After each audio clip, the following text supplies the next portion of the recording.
κυριότερο απ' όλα ήταν ότι είχα ονειρευτεί τη Μαρία να λάμπει. Είχα ονειρευτεί τη Μαρία να είναι φως. Είχα ονειρευτεί τη Μαρία να κατακτά κορυφές.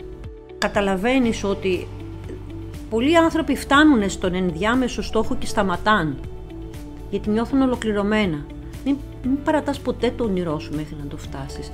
Και ξαφνικά περνάει από το μυαλό μου η ιδέα να αναβιώσω τον άθλη του ημεροδρόμου Φιδιππίδη. 250 χιλιόμετρα να πάω στη Σπάρτη και λέει 250 να γυρίσω 500.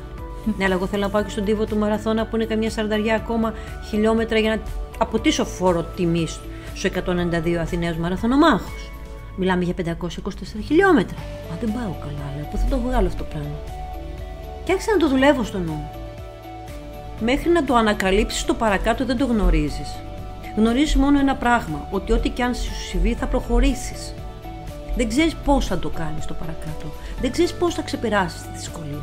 Ξέρεις απλά ότι θα την ξεπεράσεις. Λες και η γη σταμάτησε εκείνη τη στιγμή και αυτό έπεσε ένα γκουπ και πάνω στο νου μου και μέσα μου και δηλαδή έχω καρκίνο. Μου λέει ελάτε από εδώ, δεν μπορώ να σας το πω με το τηλέφωνο. Όλοι έχουμε μέσα μας τεράστιες ψυχικές δυνάμεις. Δεν είμαι εγώ ξεχωριστή. Δεν είμαι εγώ ξεχωριστή.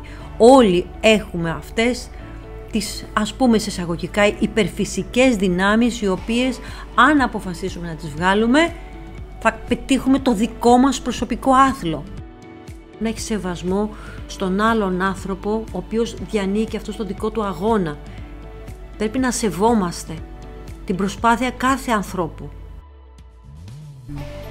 Η αγάπη, η ειρήνη, η προσφορά, πραγματικά να μένεις σε μια γαλήνη είναι αυτά που σου δίνει το φως σου. Εμένα προσωπικά η μεγαλύτερη μου θεραπεία εσωτερική βεβαίως ήταν το τρέξιμο, εξωτερικά και εσωτερικά, αλλά ήταν η προσφορά.